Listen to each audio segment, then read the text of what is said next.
നിങ്ങൾ വിചാരിക്കണ്ടാവും ഇപ്പൊ നമ്മളെങ്ങോട്ടാ പോണെന്ന്. നമ്മളും അതേമാതിരി തന്നെ വിചാരിച്ചിട്ടാ പോരേതിറങ്ങി.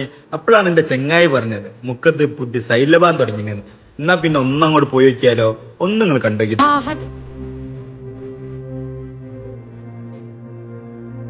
This is my Malayali. Malayali ഒരു ചെറ്റയാണ്. പിന്നെ നമ്മൾ ഈ ചില്ല് കൂട്ടി കിടക്കുന്ന സാധനം തിന്നാനാണ് നമ്മൾ ഇവിടെ ഇവിടെ വന്ന് നോക്കിയപ്പോൾ ഒടുക്കത്തെ തിരക്ക്. അങ്ങനെ അവസാനം കാത്തിരുന്ന നിമിഷത്തിന് ശേഷം നമ്മൾ സാധനം കൈമിൽ കിട്ടാൻ പോവുകയാണ് ഗൈസ്. പക്ഷെ അവിടെ തിന്നാൻ സ്ഥലമില്ലാത്ത നമ്മൾ നേരെ എന്ത് ചെയ്ത് മുക്കമാൾക്ക് വിട്ട്.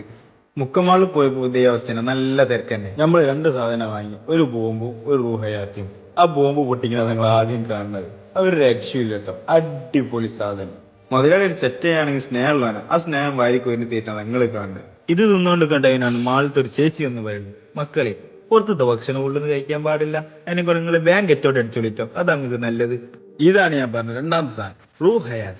ഈ ഷുഗർ ഒന്നും ഇല്ലാത്ത ആൾക്കാരുണ്ട്, ഓൽക്കൊക്കെ വേഗം വിളിച്ചെടുത്താൻ പറ്റിയ ഒരേ ഒരു സാധനം. എന്റെ മുതലാളി ഒരു പഞ്ചാരപ്പയ്യനായതുകൊണ്ടാണ് നല്ല പോലെ മാക്ക് എന്ന് പറഞ്ഞ് ഈ സാധനം അടിച്ച് കയറ്റുന്നത്. ആശാനം നല്ല ഇഷ്ടപ്പെട്ടെന്ന് തോന്നുന്നു കേട്ടോ. നമുക്കൊന്നും എല്ലാവരും ഇഷ്ടപ്പെട്ടാണ്. അപ്പൊ ഓക്കെ, ബൈ.